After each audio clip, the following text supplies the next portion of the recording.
And we're recording. I actually had an idea while I was sitting there and waiting for you to write your questions. Okay. It was a high thought Are we recording? of racism. Well, yeah, but I can just tell you right now Okay. because we can save it for some other time. Okay. But it's a high thought about racism, Okay. and I'm not sure if it's right or not, but here it goes. Um, that people are racist for three different reasons: fear, bloodlust, or power. Basically, people adopt racist beliefs primarily because they're afraid of the other, or because they want to kill the other, or because they are pretending to be racist against the other to ascend to power, like Hitler and other people, right? Right. And I think that's arranged in the order in which it's supposed to be arranged. The people who are racist out of fear are the least evil. The ones who are racist out of bloodlust, that's just, human biology at work. So they're evil, but not as evil as a third kind, which are people who are manipulating other people in order to obtain power. Those are deep thoughts that I need to actually think about. Yeah, this is something we can come Yeah. back to another day. I just thought I just had that thought. I was like, oh, that's probably the way it's laid out. That's probably the scale. So when you call somebody a racist, it could be like racist A because A, B, and C. Oh, Or I whatever. see. Different classifications. Because there's a The difference. first thing that came to mind was that quote from one of those old-timey movies about an alien in the high desert, or in the desert in California. And the guy he showed, there was a dialogue scene in which the guy said, "Look at that spider. We'll just kill it. We don't understand it, but we just kill it." Oh yeah. That takes place somewhere by Palm Springs, and it's the one where they also show the wires and it goes woo woo woo. Yeah. Yes. That one. I don't know what Yeah, I the wish I title of that remembered what that movie was. is, but it had a wonderful analogy to why we kill things. Yeah, We kill things that we makes don't sense. understand, But like I or we're said, fearful of them. And that's we the just first. But that's the first layer. So I think this is why people. I think this is why some people, for instance, like there's the big debate: do we have racism or don't we have racism? And on one side of this debate, there's a bunch of people who say, no, we have racism, and that's because they classify racism as anything up to and including just being afraid of the other side, right? Mhm. So they say if you're racist because you're afraid, or if you're racist because you're bloodlusty and you want to kill the other side, or if you're racist and you want to control people and use that as a way to get power. There's one group of people who says like, no, that's all the same thing. That's all racism, where it's unacceptable right then and there, right? But then there's a large group of other people, like more conservative people, who are by the very nature, because the biology of conservatives versus liberals is liberals want to make friends with people, conservatives want to make sure we don't get killed by the other tribe, right? Right. So it's just biology. You need both, otherwise you die out as a fucking tribe, and your lineage doesn't get forwarded, right? So the conservatives in that group are like, we don't know those people. We're a little bit standoffish. And if you classify that as racism, then you just cut off that entire group. But that's why you need to take racism and actually decouple it into these three gradations, right? The first group is just ignorant. The second group is kind of evil, and the first group is really, really evil, Mhm. right? Yeah. So like Well, those Jim Crow assholes, like they knew that they had nothing to fear of the black people.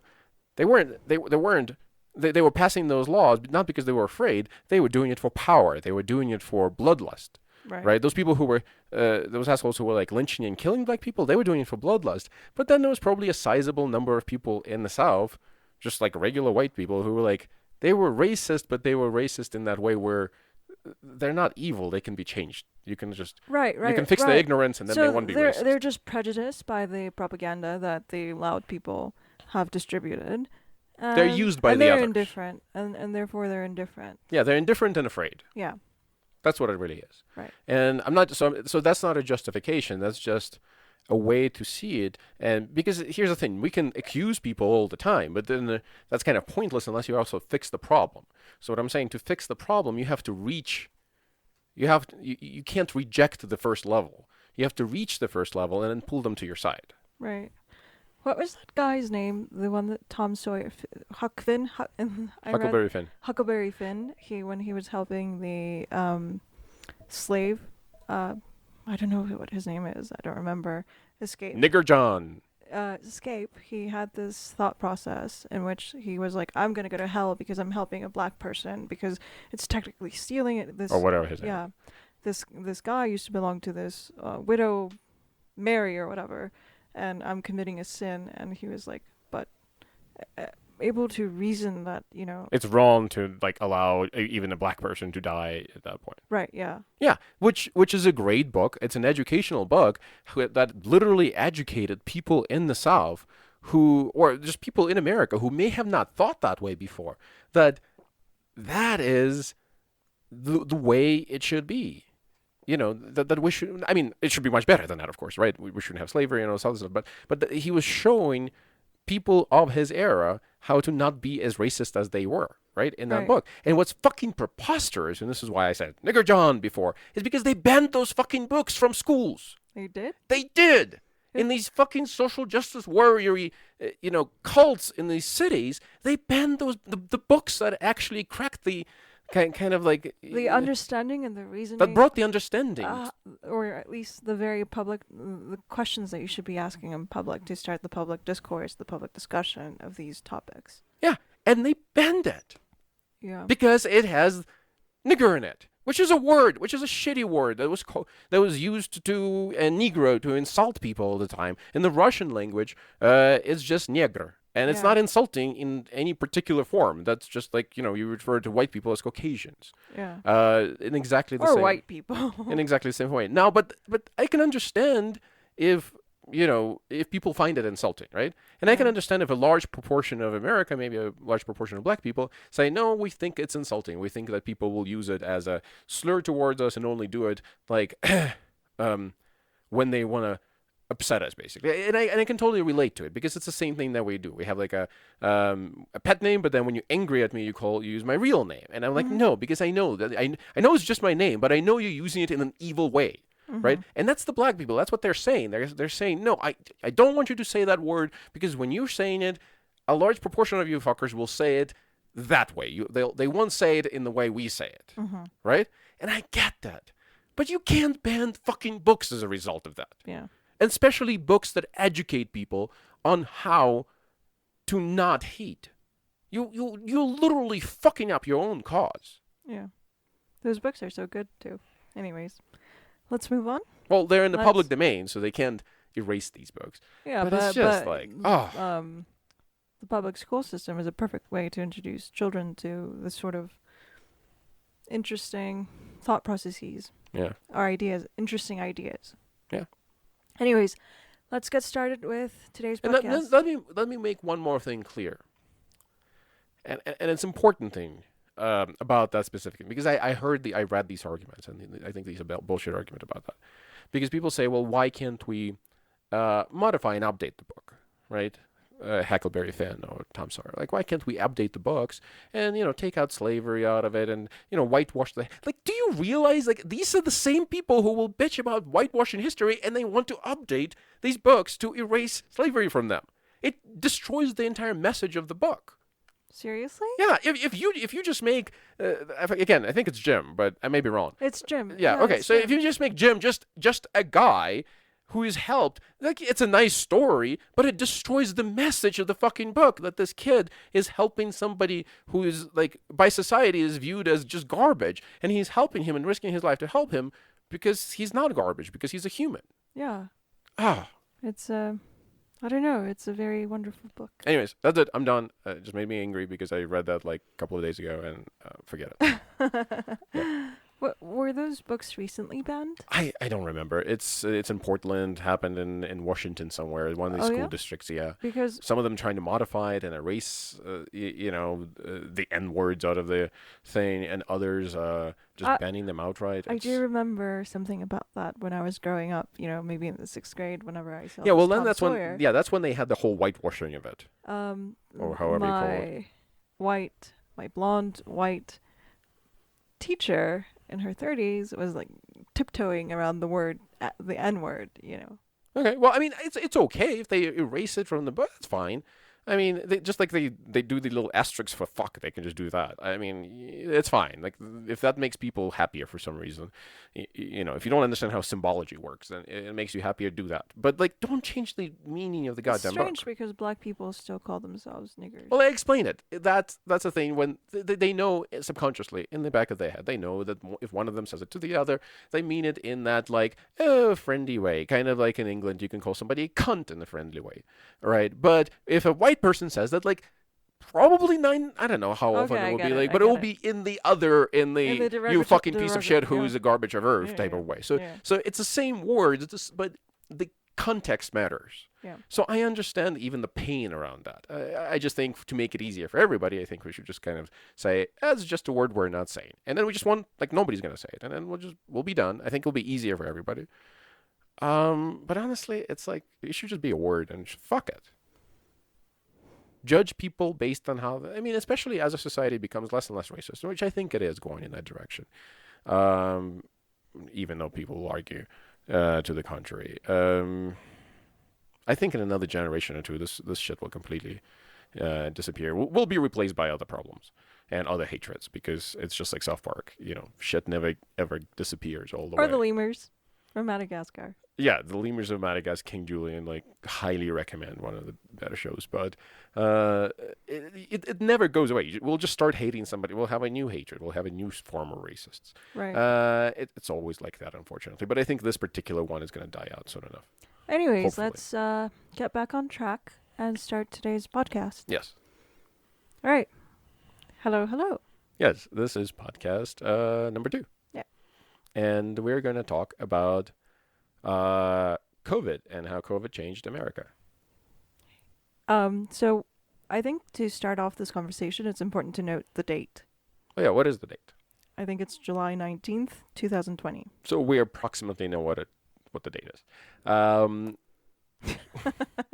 So let's start by, I mean, we kind of talked about this before again, but on a previous podcast, the whole COVID, how it started, like, what should we have done to fix it? So this whole COVID thing really hit the fan like in middle of February, I believe. Mm-hmm. But we started hearing about it at the end of January. Mm-hmm. Things got really spicy in March and April. Yeah. Oh, by the way, if anybody wonders if my brain ever just completely locks up for seconds, because I'm extraordinarily dyslexic, and as a result, I'm trying to read my own handwriting, and my brain is just like, nope, overpower, need to devote all power to that task. But in any case, yeah, it started out, and when it started out, we looked at it, and very predictably, both you and me had a conversation and decided that the best thing possible to do in that moment would have been for the government to freeze the American economy, which is what they did, right? Like, so right around that time. Freeze the American economy. But the way they did that really, quite honestly, left me befuddled. As someone who is a student, though by far a bad one, of economics, I thought it was a really stupid way in which we stopped the economy. I think it's important that we discuss what they did in March, I believe. The government simply quarantined everyone. Yeah, we locked down the economy, essentially. All Right. the, restaurants, hotels, All bars, the public gathering places were shut down. malls, everything was shut down. All and these you were people told to unemployed. stay home. And if you were not an essential worker, you were told to figure out how to work from home, right? If you worked in an office building or some kind of administrative job. Yeah. So for the most part, it hit people who work where customers come in and out, like retail, public-facing establishments. Right, It like didn't. hairdressers, restaurants. Yeah. Bars. It did not impact grocery stores, obviously, because we still need to eat. So that was essential, quote unquote. And so on and so forth. But it did not hit, like, the corporate sector, for instance, that much, because most corporate people were able to go home and work from home. Right, but it did hit startups, like your friend who lost a job due to the COVID-19 that went bust during the startup. Yeah, the startup couldn't. I'm sorry, that went bust during the COVID-19 Yeah, it just couldn't. It was so early on for them. So those were the true tragedies, and, like, people who losing their jobs from these. Because, I mean, think about it. If you work in a restaurant, you already probably don't have that much in savings, and then you lose your job at a restaurant because you're a restaurant worker, let's say, right? Mm-hmm. Well, usually that's not like the worst thing in the world because maybe you lose your job because your boss hates you or you quit or whatever. Well, you can go and find a job in another restaurant working, Mm-hmm. right? Because surely they need more, employees in other restaurants. The restaurant business has been growing pretty well until now, until the Mm-hmm. COVID. But right now, if you lose your job, you're kind of fucked because all the restaurants are closed. Nobody's hiring at all. Unless it's a Burger King. Some fast food restaurants are hiring. I've seen hiring signs in some fast food Yeah, they do. They restaurants. do like drive-throughs now, so stuff like Yeah. that. So that's And true. a lot of delivery people are hiring. Like Walmart is hiring to do delivery. Yeah, but then also you have to be out and delivering crap while there's this bug going on, which if you're young enough, it shouldn't kill you necessarily. But if you're young enough and you live with your elderly parents, for instance, then you're kind of maybe very concerned. Yeah. Maybe you don't care because you'll be fine. That's not an But ideal situation to but be you bring in. it to Yeah. your so in any case, so the government responded to all of this. And their response was, okay, here's like first of all they did the $600 like additional money per week or per 2 weeks, what is it? I think it was a week. Per week in So if you unemployment. got laid off, you got whatever you got in unemployment plus $600 Yeah. per week. So and the big outrage there was that $600 per week in somewhere like Idaho or Indiana is a lot of money. Like, I'm not saying like those people don't deserve it or whatever, but it's a lot of money. But at the same time, $600 in a place like Los Angeles, and there's plenty of very poor people who live in Los Angeles and work in those restaurants, right? Mm-hmm. And $600 in Los Angeles is kind of diddly squat. It's not Right. much. Yeah. Just because of the expense, right? And they couldn't adjust it because apparently our unemployment system, at least in some of the states, runs on fucking diskettes. Like, I'm Oh not yeah. even Oh fucking yeah. kidding. Yeah. Like, actual, and for people who are like much, much, much younger than I am, by comparison, I suppose, there's plenty of those now. Diskettes are these things that would store 1.5 megabytes of data on them, and they were like a size of maybe two credit cards stacked one on top of the other. And 1.5 megabytes is like a half a fucking song in MP3 if you use a shitty compression. Mm-hmm. And people would write software that would fit on one of those things. So that's how fucking long ago that was done. And they're still using it in 2020. Yeah, they just haven't migrated, have they? Yeah. Their life hasn't become sufficiently painful to migrate Oh, fuck. Well, to a modern system. and that's why they couldn't adjust it proportionately in different states. Now, I did some arithmetic. So 600 times 4 is 2,400. I think that's enough to cover like the rent for an apartment in most places. Yeah. Unless you live in like downtown San Francisco or something. but it's not enough to cover your rent plus your food plus your utilities plus all the other things. Yeah. This is why, by the way, everything in those cities is expensive because they also do pay a lot in tips and salaries to even their restaurant workers because otherwise they would go broke and wouldn't be able to live there. Right. I mean, by a lot, I mean not that much, but more than you would get paid in Indiana at the same Right. time. Not to pick on Indiana. So what did the government do about rents and mortgages. mortgages? I had a conspiracy theory just now as I was telling you that.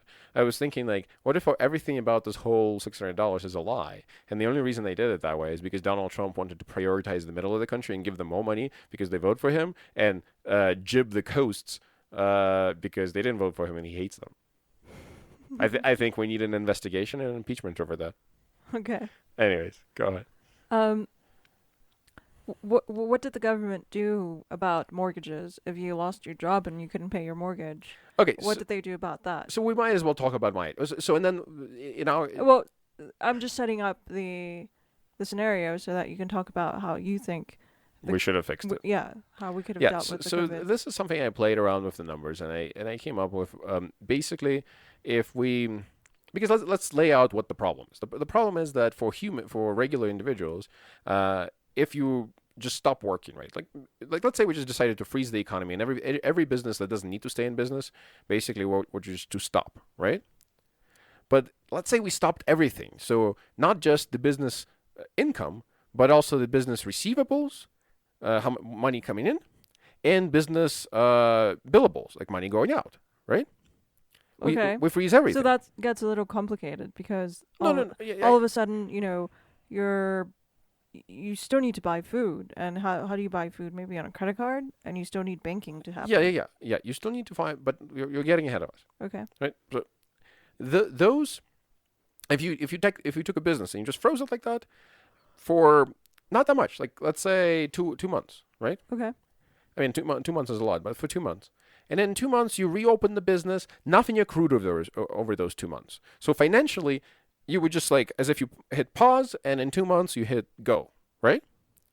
Well, none of these businesses will be going out of business, right? Mm-hmm. All of them will be A-OK, right? Mm-hmm. Okay, so how can we achieve, and also for humans, for individuals, if somebody was to come in and say, you don't have to pay your mortgage, you don't have to pay your rent, you don't have to pay your credit card payments, you don't have to pay your car payments, you don't have to pay your insurance payments, you don't have to pay anything outgoing that's on credit for the next 2 months, Mm-hmm. right? And in 2 months, you just start from where you are right now. So Mm-hmm. everything just kind of carries over, and then you just start from where you are right now, right? Okay. Well, most people will be okay. Most people have some savings that they can use to buy the food that they need, right? Yeah. And they can just sit at home and watch Netflix and shit, Right. Yeah. right? They just have to pay like their regular utility bills and some food. And if they don't have that money, we sent out that $1,200 check per person. Right. Right. To cover the Yeah, expenses. and that would cover that. Food for 2 months, maybe. Yeah, that would cover food for 2 months for one person. Yeah. For sure. I mean, it would cover food for 3 months for one person. If you knew that that's all the money you had for food, you can certainly stretch it to like 4 or 5 months if you need to, maybe even more. But What but are you gonna be eating? Tuna cans I don't know. I'm not. I'm not. and ramen. You could survive. The point is, I get it. you Yeah. can So survive. the point is survival, not living in the lap of luxury. Exactly. Okay. But that's not the point. Like the idea is that if we did it for 2 months, let's say, and we gave people $1,200, that covers your food and your utilities, hopefully, and then everything else is frozen. Well, how can we have done that? And the way we could have done that, we don't have to pay all the bills that people have and shit. All we have to do is pay the interest on those bills, Mm-hmm. right? So let's say you have a mortgage, right? Your mortgage is maybe you had it for like 4 or 5 years. Maybe half of your mortgage payment is interest, half of your mortgage, that's how it works.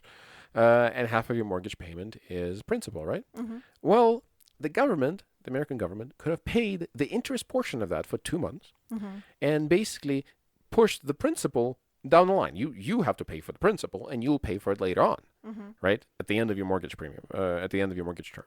But for right now, you pay nothing, and the American government would cover the Interest. interest, Right. right? And we could have done that for individuals and for corporations and for everybody.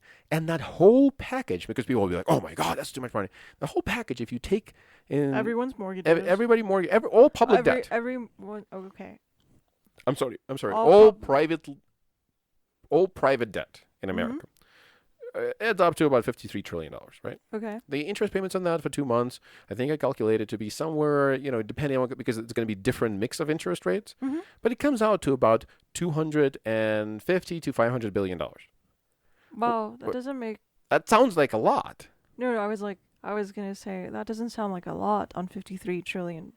Yeah, but okay, so let's do debt. it. Let's do it live, so that way people don't think I'm crazy. Okay, so $53 trillion, right? We'll just how should we do it? So $53 trillion is 53,000 billion, right? Sure. Yeah. That's right. 53,000 That's right. billion. Yeah. So I'm just double checking. Is that the case? Yeah. I think so. Yes. No, you don't think so? Yes, that is the case, right? So we'll multiply that by the average interest rate of what would be a fair average interest rate. Let's do the interest rate right now, like basically at zero, right? Yeah, but But it the really people. depends on like what you're talking about. Like Let's like let, credit let's card let, rates. yeah, I know, but the biggest chunks of it are mortgages and car payments and shit Yeah, like that. so So that's- that's between 6 and 3%. I was would gonna say. say, yeah, that's right. So let's take it on the high side and take 0.5. Okay. So times 0.5 times, and then we're only doing, give me a second. It's not times 0.5, that's 50% interest rate. Times 0.05 That's better. Times, or rather divided by 12. So that gets us to $220 billion. So again, for those of you playing at home, it's 53,000, which is 53 trillion, but your calculator doesn't go to a trillion. Multiplied by 0.05, 5%, and then divided by 12, because again, you don't pay 5% per month, you pay 5% per year. So you pay, and this is very rough calculations. It's back of the napkin. This is not including um, compounding interest rates and shit like that. But it'll be close enough. It'll be like within 10% of where we're going. So it would cost $220 billion per month to pause the entire fucking economy, right? And people can say like, "Oh my God, $220 billion, that is a stunning, a lot of money." But we printed and gave out and fucking wasted $3 trillion, $3 trillion with a fucking T. Giving away money to corporations because they were failing, giving money to through unemployment checks and all this other stuff for people who were forced to become unemployed.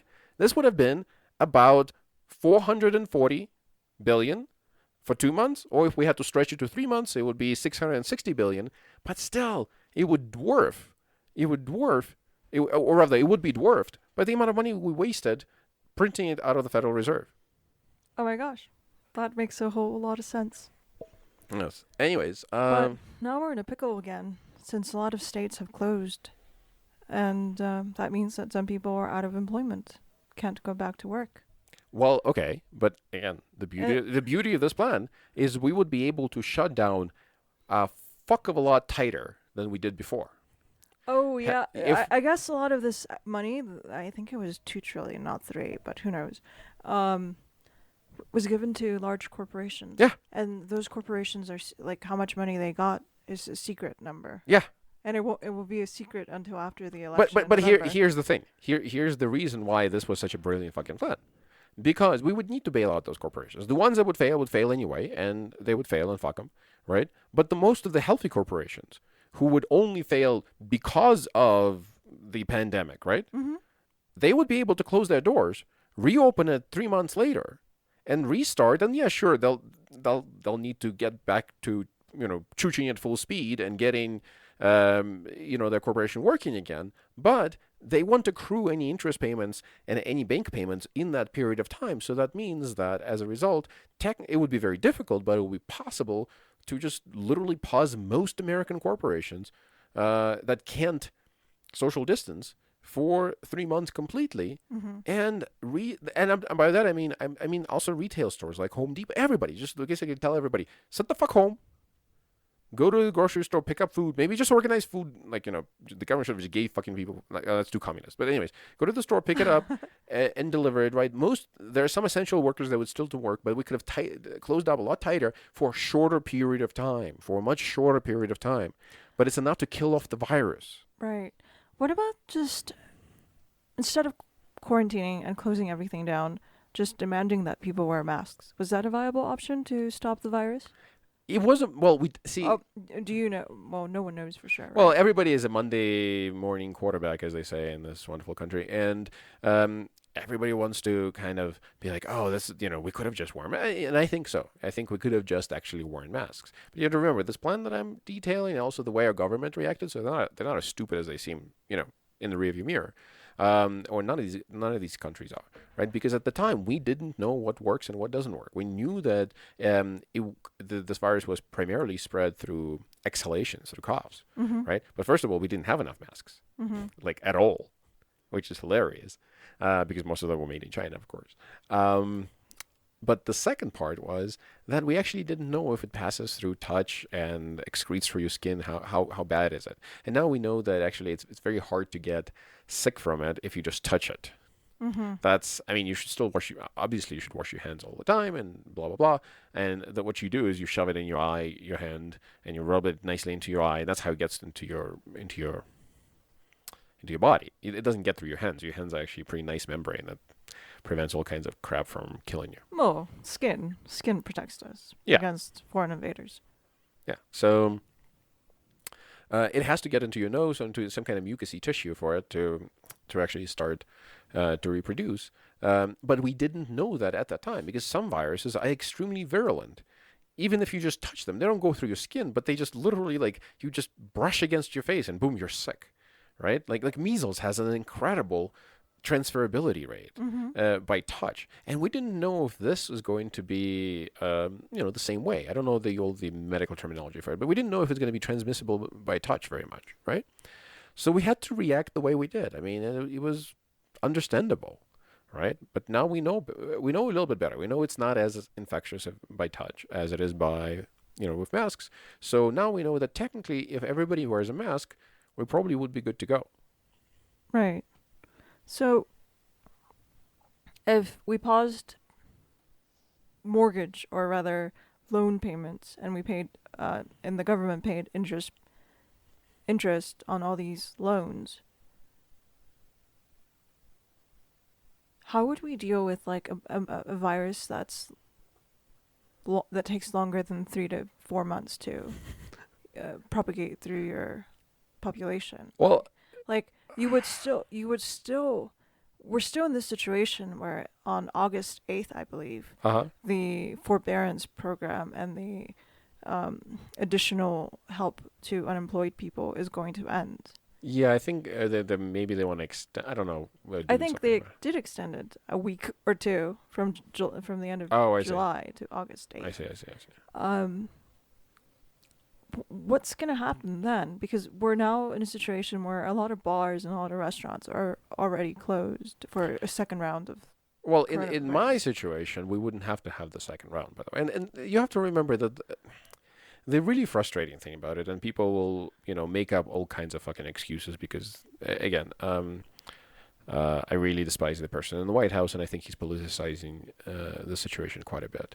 And he's lying about it quite a bit because other countries, including England, including France and Germany, of course, because they're, those goddamn Germans with their precision. So they're opening. They're getting back in business because they closed out tightly. Their people listened to what the government was saying. They were able to suppress the virus to the level where now they do a lot of testing and they're making sure that it doesn't spread too much if there's an outbreak, and they're keeping it down, right? And it flares up and they're beating it down. It flares up and then they're beating it down. It's kind of like fighting the fire. They just have a really conscientious society in which they're considerate to each other. Meanwhile, but the thing is, we were beating the fucking thing. Like the tests and the diagnoses were going down, the hospitalizations were going down, the hospitals were looking like those roly-poly deluges were just flowing through them. What the tumbleweeds going through the hospitals? God, I can't speak today. And then all of a sudden it's spiking up again. All because, first of all, the riots and the protests, which we can talk about. And it always happens like that. If you study the 1918 Spanish influenza. That's right, because they had riots and protests. They had parades. Oh, and parades. Parades, and they had other events that. And then they had riots and protests. Yeah. Yeah, and then it spread. Mm-hmm. And I thought it was so ironic about history repeating itself. Yep, it's not always perfect, but it's like Ray Dalio says, like, if you want to know what's going on, what's going to happen next, look at history and see what happened immediately after the period that feels like this period. Yeah, in 1919, I think they were celebrating the end of World War I, the Great War. So that means we're probably right also, about the stock market, where we think that the stock market is going to go way, way, way up from here. In much like in 1919, it went straight up until it crashed in 2019. Oh, I'm sorry, in 1929. Wow. Right? Yeah, perhaps. I don't remember. Yeah, it had a little bit of a recession, and then just climbed, all on credit and on printing of the monies, and then it went kaboom. So that's one of the ways COVID-19 transformed America. It gave us this extraordinary stock market. Oh, yeah, and it also gave us all those fucking advertisements on YouTube for assholes who take out like $20 from the ATM and wave it by their fucking condominium pool, pretending that it's their mansion and they made this cash in the stock market. And they're like, this is the money I made this morning. I'm like, what the fuck? You cashed it out? You converted it? How did you take out $50,000 in cash from your stocks. And what the fuck are you doing in the middle of the day with like $20 bills by your hotel pool? Those fucking, oh my God. And the thing is, they wouldn't be doing it if people weren't buying into this bullshit scam. That's true. There's some kid I read on Reddit who was claiming that he was a better investor than Warren Buffett because he made more money in the last 3 months. He started investing in February. Yeah. Yep. That's how you get 1929. Oh, yeah. Ah. And it's going to keep going like that because the Fed, fucking assholes at the Fed, printed $3 trillion. And that $3 trillion is going to start chooching and rotating through the system until it becomes another $50 trillion through fractional reserve. Yeah. Wow. So what you're saying is that in 10 years from now, we should be really afraid. I think so.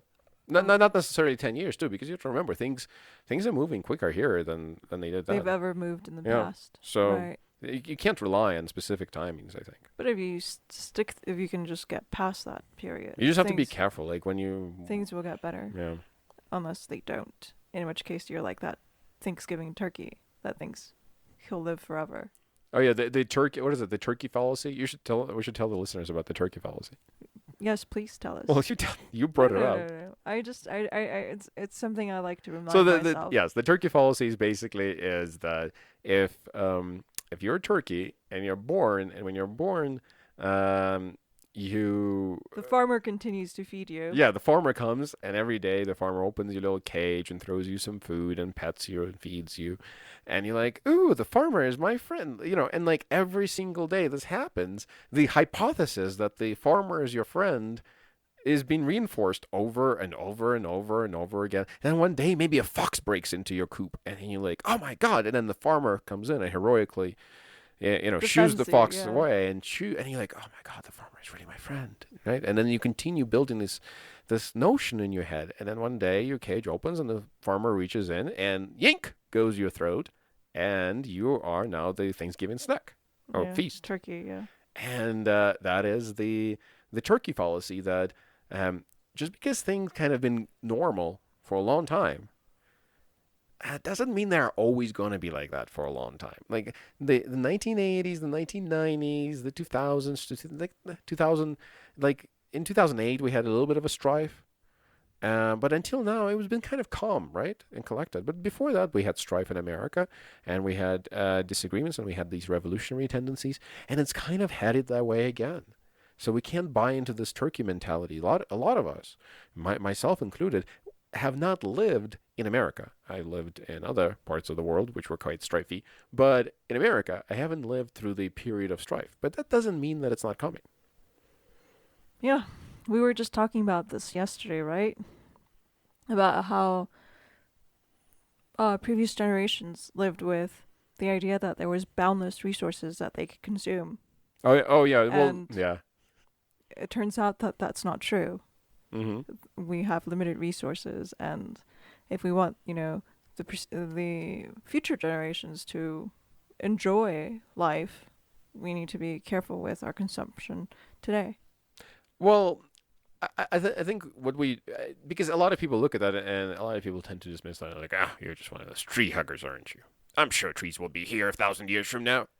But the reality of the situation is, if you see, as a like, if I was talking to a conservative, I would try to appeal, if I was a reasonable person, this way, that if you look at how much we're consuming and you compare that to how much we can produce at the moment, we are spending more than we are making.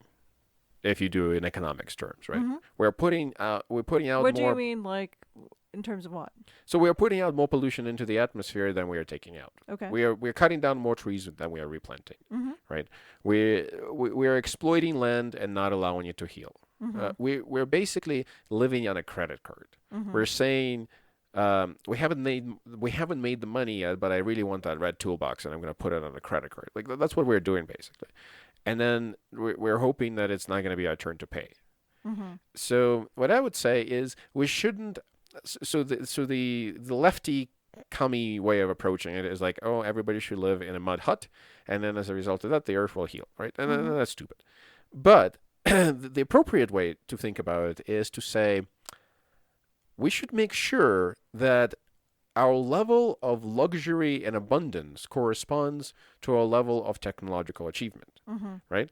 So what that means is, if in terms of fresh water and such, if we need to spend 50% less water right now because we're using it up more faster than it's being replenished, and then so that's okay. We should cut back on it, but then we should cut back on it and say, what kind of technology can we invent to create more abundance in the water supply, right?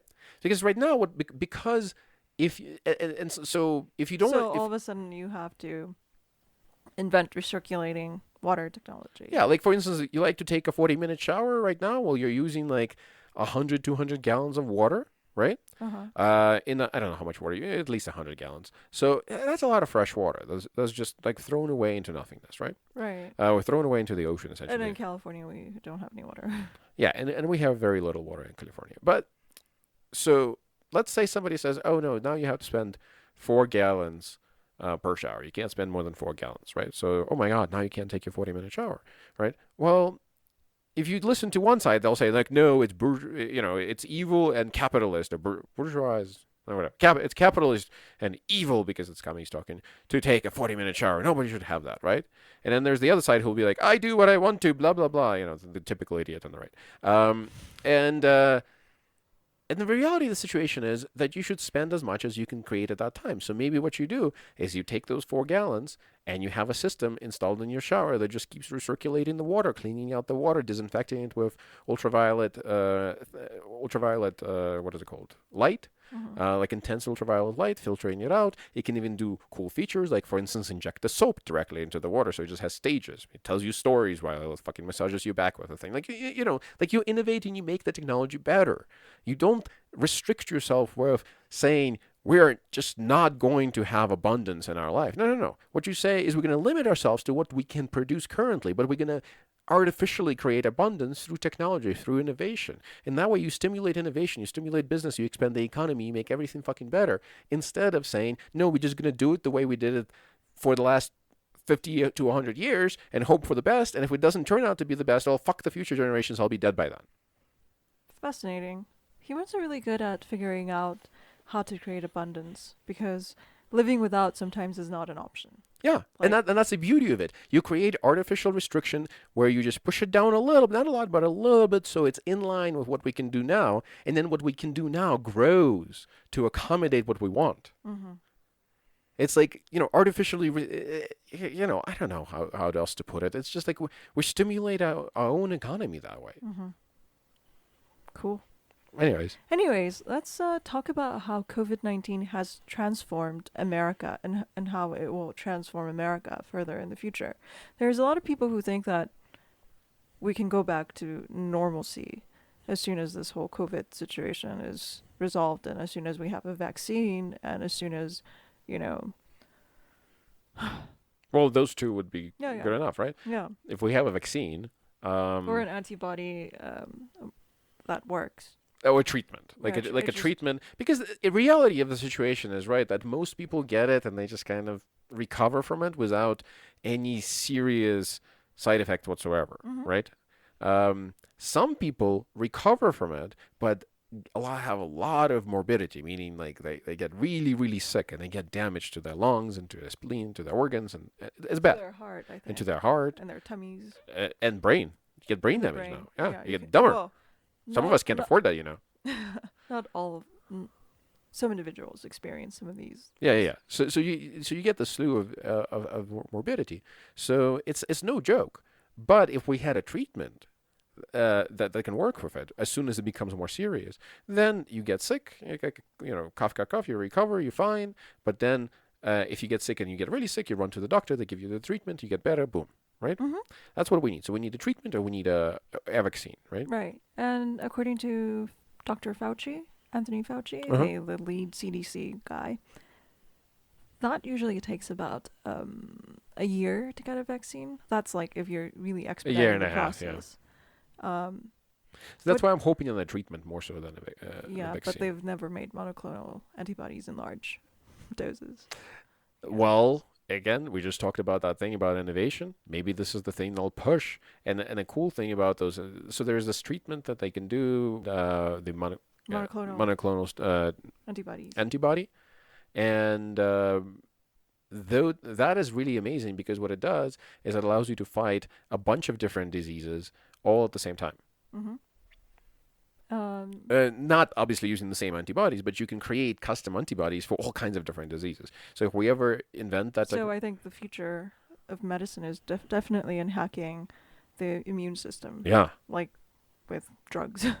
well, or injection, Injections, yeah, with chemicals Yeah. or biological agents. Right. Okay. Jack, do you think what we're seeing today, all the changes that we've seen with people working from home, will be permanent, or do you think this is just for now? What do you think? What do you think? I mean, I have a distinct feeling that people want to get back into their offices because they miss camaraderie and community from their offices. But of course, we know two people who've anecdotally told us, "Oh, it's great working from home." oh yeah, You know, my other friend, I talked to as well. He has a kid right now, yeah. and he loves it. Because he has a kid who was just born recently, Hmm. and he works from home, and his wife works from home, and it just worked out amazing. So for a lot of people, it's really great. How do you think those people will get their dose of camaraderie, or will we become antisocial, like an antisocial nation? And what about kids? Everyone wants to talk about how kids are not spending time in schools with their friends, and they're not developing those social skills that they need to develop as, little humans. Yeah, it must be really tough for kids. I just thought about it for now, and then, yeah, because it's not that they can't go to school. I'm sure most kids are very excited about not having to go to school, but they can't at all see their friends Yeah, at all, yeah. and or go outside and play. Well, I mean, kids can't go outside and play in America anyway because it's fucked up how we raise kids here. But that's a different point.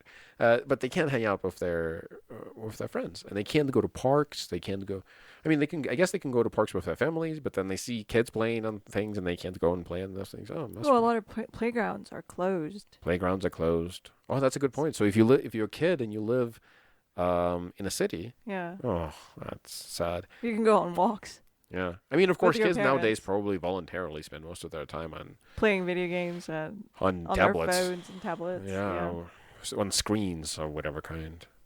What about sports? Some kids do some sports Yeah, like basketball or like I don't know. I yeah. don't know what No, it's kids definitely play. there. It's definitely not nothing. Like I hated how one side of it again, the fucking Trump side minimizes and says it's nothing and the virus is nothing. But I also don't like how the other side minimizes the impact of actually people having to stay. The impact for us, me and you, isn't significant because we live off grid in the middle of nowhere anyway, on purpose. And we But work from home. and we work from home, you on purpose all the Yeah, time. yeah. So for us, nothing really changed. Well, for us, Well, we have to wear masks. personally, we did stay home during the quarantine. So instead of going on long walks, we were, Oh yeah, okay. So yeah, we stayed home more often, cooped up in our house. and that's about it. Yeah. I mean, and we lost some business because none of the startup companies We were. couldn't go to any social events Yeah. to get our, Yeah, so even like as socially isolated people as we are, even we have missed out quite a few events that we would usually go to. Yeah.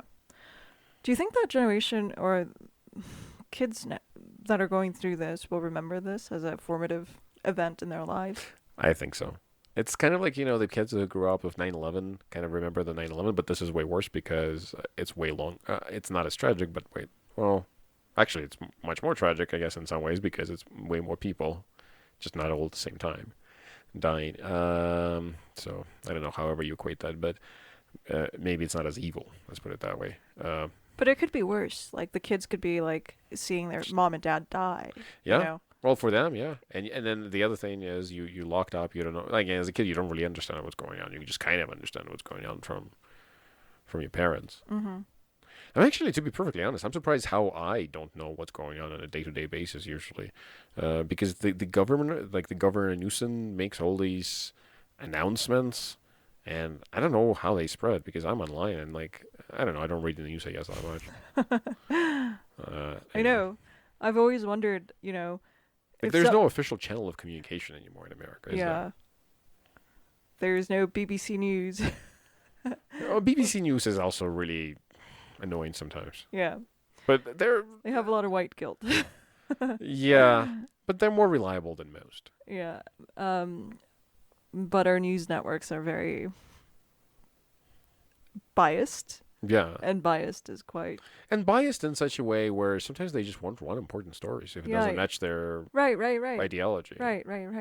and it's Uh, like, okay, well, I mean, I could have ignored your spin, but you just kind of fucking just not said it at all. I guess the America's news distribution network is Twitter. Oh god, that's shithole. Okay, Anyways, do you think people will go back to work in offices once this is over? I think some people will. Well, some people really like going to offices, but I think it'll be more. I wonder how it would change. For a while there, we thought that everyone would all of a sudden The leave, lazy people will go back to the office. or the people that can't focus at home. No, the lazy people will go back to the office. Why do you say that? I think that's my strategy. What makes a lazy person? Well, if I was really lazy, um, as a boss of a company, I would have an obligation to, Motivate yourself. not to motivate myself, but to come into the office occasionally. Okay. So as a lazy person, I would just come to the office all the time, every day. It doesn't actually cost me that much, right? And then just be there to show off how hardworking I am for my boss. I'm gonna be like one of the few people my boss interacts with. I get promotions and I take credit for everything because I'm the only one who's there to talk to the person who can promote me. And for the rest of the day, I can just fuck off.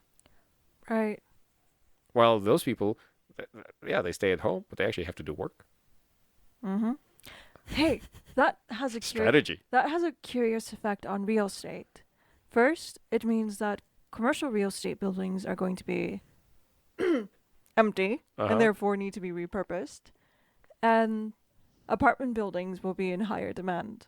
Yeah. 2-bedroom apartment buildings are going to be in high demand. Do you think people have a preference for apartment buildings versus renting out a house, for example? I think people prefer to rent out a house, actually. Like, if people were given a choice. Most people, some people are like, I don't want to get a house.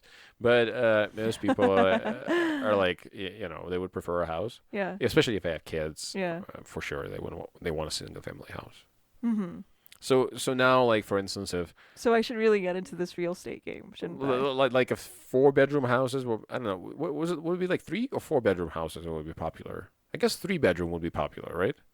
Because 3-bedroom is nice. 3-bedroom is like, And you frequently don't find that in an apartment. I think apartments top out at 2 in most places. Yeah, you can get 3-bedroom apartments, But they're very rare. they're rare for sure.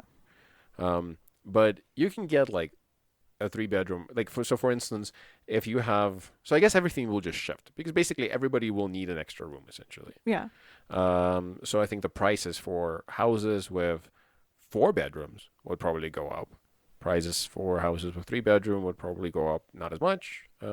Because also usually people get a house because they get kids, and usually people have 2 kids in America. A little bit over 2 kids, but under 3. Yeah, we really need to squish that down a bit.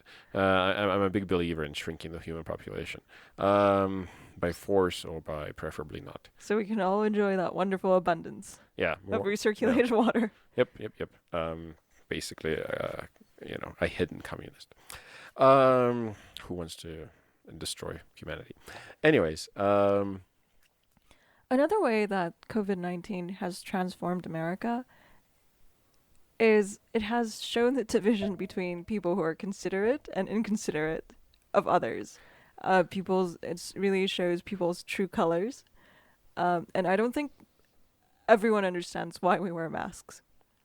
I don't think it's even inconsiderate. Like, okay, so I think there's a lot of people who are inconsiderate. And a division between people who, I'm sorry, just Go let me ahead.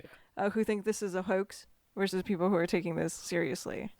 That COVID-19 is no big deal, Yeah, but it's just like people who think that the Earth is flat. Like, so it's just a gradation of that, right? So as you progress into the direction of I don't even. I would be interesting to really understand psychologically what happens there. But the conspiracy theory people are just curious bunch of people in general because it's clearly some kind of trait, and it must be somehow evolutionary beneficial. Like it must have some kind of benefit to be that way because otherwise it wouldn't survive through generations and generations and generations of humans. Mm-hmm. But it's like a weird trait that just causes you to believe the most preposterous sounding theory out of all possible theories, presented about a subject. Mm-hmm. Right? And the degree to of the propostality, if that's a word, really depends on how far you are on the scale. So there's Yeah. people who think that Preposterousness. COVID-19 is, not as serious as everybody The the government government. claims it is. Okay, those people maybe they just they don't trust the government a little bit. But then there's people who say that COVID-19 was released from the Wuhan lab, and actually maybe it was right. Like Right. Yeah. it's we don't know yet for sure, but it's fucking really suspicious. But then there's people who think that this virus. Well, that's primarily the Chinese people's view that this virus was created by CIA and released. I should say the CCP party likes to propose the idea that it was the CIA that created the COVID-19 and released it throughout the world. And of course, people who would believe in that must be quite a bit higher on the scale of I'm just going to believe in the stupidest idea I could find, right? And then of course there's people who are like, oh no, it's all about Bill Gates, so he can make money on the vaccines that he will eventually develop. Because by God, all this time when he had $53 billion, he just needed more. And he decided to have a pandemic to make more. Oh my gosh, you really do get around the internet, don't you? Yes, but it just goes from like, yeah, I can see where you're a little skeptical, I'm right there with you, to what the fuck?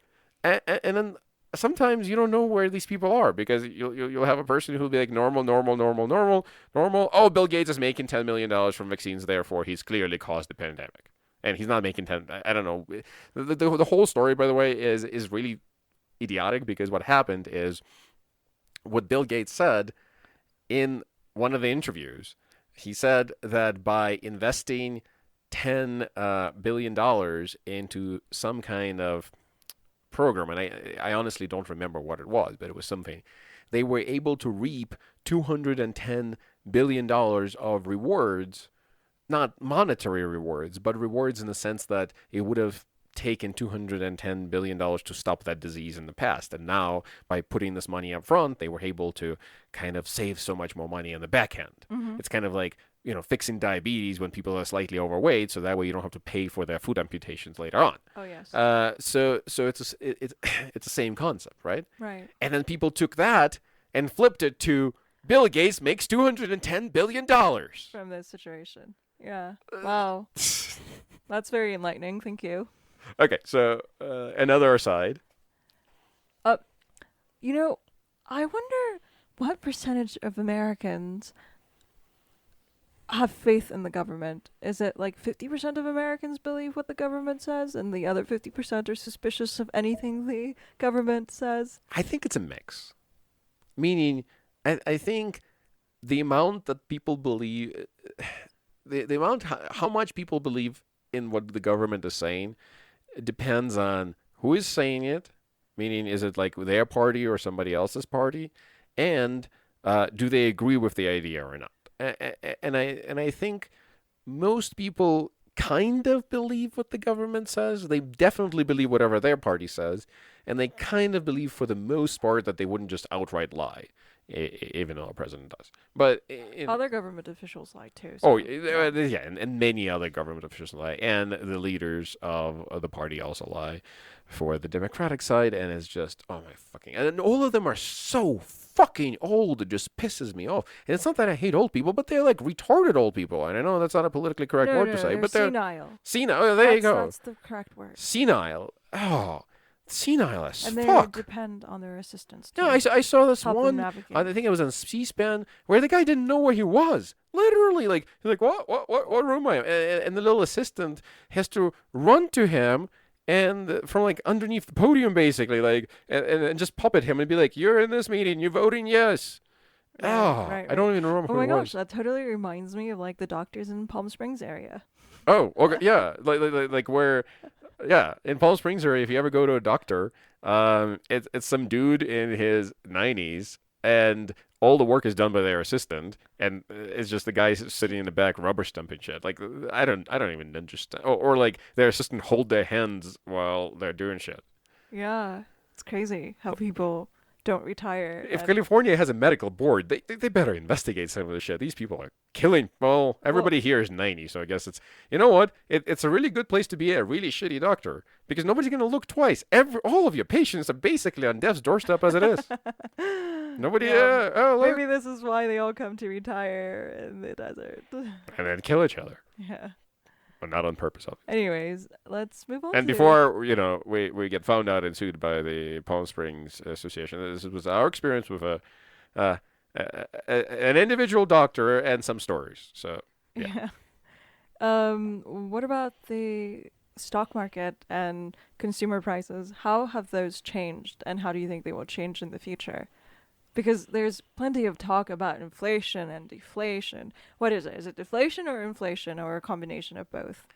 Well, again, I think we talked about it before, but uh, so it's a combination of deflation and inflation that we're seeing right now. We're seeing deflation because people don't have any fucking money, so companies are cutting costs in order to attract more business. Makes sense. That's normal. Because of the lower classes, meaning the low class, the lower middle class, the middle class, and the upper middle class for that matter. I consider all of them to be peons, basically, because it's really all about those. They Um, cannot smooth out their consumption, basically. yeah, They don't have the resources to smooth out their consumption even in difficult times. yeah. So they're gonna have less money. Yeah. So and then but the companies still need to sell them products Mm-hmm. to stay in business. So they're gonna drop some prices, and we're gonna see some deflation in that sense. And we're going to see inflation in asset classes for the ultra rich or the particularly rich, right? And here we're not making any kind of class warfare analysis. It's just a mechanical situation. It's just the way it's going to work out based on what the Federal Reserve did. Because what the Federal Reserve did is they printed a bunch of money, but that money because of the really really low fucking interest rate combined with a lot of uncertainty in the economy, that money is not going to go to the lower classes and be lent out as credit card or some other kind of debt. It's going to go in loans and other packages for the people who can afford those things. And those people, so now there's basically a bunch of rich people with a lot more money, or a lot more, I shouldn't say a lot more money, a lot more access to credit. And they're going to take that credit out and they're going to look around and try to find things to buy with that credit. The kind of things that rich people want to buy are limited by their very nature. Otherwise, they wouldn't be expensive, and then rich people wouldn't want to buy them because we all know that rich people are idiots that only buy shit that's expensive. Mm-hmm. And as a result, they are going to increase the prices for those things. Mm-hmm. So basically, anything that caters to wealthy individuals, which is fancy purses, fancy cars, collectibles, Yeah, all that like kind of shit. Chanel and Louis Vuitton, they all increased their prices during the pandemic. You see? Yeah, And why? because Because rich people have more money. yeah. And that's why I like that quote. I forget who said it, but the quote is how the stock market is the combined mood of the wealthy people in America, charted as a graph, and that's what it really is, and how well they're doing. So wealthy individuals in America are right now doing very well because interest rates are very low. They're able to take out those interest rates, and they're able to buy assets with that money, and they're buying assets with that money, and then those assets become inflated, Mm-hmm. right? And then the money becomes the value of the money becomes deflated. Cash becomes worthless, Mm-hmm. and but their assets remain still valuable, Mm-hmm. and maybe not the purses, right? So all those idiots who are investing their money in purses, again, you can be wealthy and an idiot, but um, if you're investing in real estate, if you're investing in real assets, if you're investing in corporations like Microsoft and Apple and Facebook, which is the most popular right now and growing, then that's value that's going to stay there no matter what happens to cash. No, we go from dollar to Libra, preferably, to something else. It doesn't really matter because those things will either maintain their value, or if they lose their value, then we're probably going to have a revolution anyway, and then who gives a fuck? right? You know what you don't want to have in a revolution? In a revolution, you want to have a little bit of gold. In a revolution, you don't want to have like a fucking shipping container worth of gold, Right. right? Mm-hmm. You want to have something else. Well, in a revolution, you want to have all your gold converted to bullets and food. I was gonna say, But yeah. uh, by the way, if you And have transportation. yeah, if you're gonna have like 50 pounds worth of gold or 50 pounds worth of bullets, take the 50 pounds worth of bullets because you can convert that easily to gold once the revolution comes. If you know what you're doing. Yeah. It's alchemy. So I think that's how it's gonna change. Did you want to cut it off right here? Yeah. Yeah, we're experiencing a revolution of our own, unfortunately, right now. Our dog is in the other room, and he is Protesting. protesting the fact that he's not involved in this podcast. So we're going to end it here, and we'll pick it up. I feel like we didn't really cover all the We can COVID do related. part 2. Yeah, COVID part 2, more Yeah. sides. Yeah, more science and more talking more closely about or more carefully about the monetary economics, how the monetary economics has transformed. And I'm gonna probably do some research about how like the stock market performed after 1919. Yeah, that's a good idea, and we can talk about it next on the next podcast and see where because the important thing to find, Mm-hmm. I think, there would be it's so hard to find, but the trigger or what can we see as the trigger for the well we know the trigger was a change in Federal Reserve, right? In 1929, the change in Federal Reserve monetary policy Mm-hmm. was, and you can learn about it, and then we can talk about it. But that's what actually caused the collapse of the market because Mm-hmm. they tightened access to credit, Mm-hmm. and all those debts started coming due. All those wealthy people who were taking out tremendous amounts of debt to buy more and more houses and stuff like that. All of a sudden, because they were taking out more debt to pay their interest payments and stuff, and then they're like now we need to actually pay it back, and then that's the whole thing collapsed. Oh, I see. And then there was a lot of people holding stock and credit and all kinds of things. But average Americans were also in on the stock market at that time too. Yeah, Also on because credit. on credit, because Yeah. just like a lot of people are losing money on credit in Robinhood and those Robinhood accounts. Oh. Yep. Okay. So, but the important thing to see is what changed the mind, basically the political mind, where they decided to tighten the economy. Because what we really need to watch out is that political shift, which will cause the economic shift. Mm-hmm. Okay. It And is. what was the political shift in? Oh, I 1929? don't know. I don't know. Yeah, so we'll So have to do some research, and then we'll come back for how to talk more on how COVID-19 has transformed America. Okay. All right. See you everybody later. Bye bye. Bye.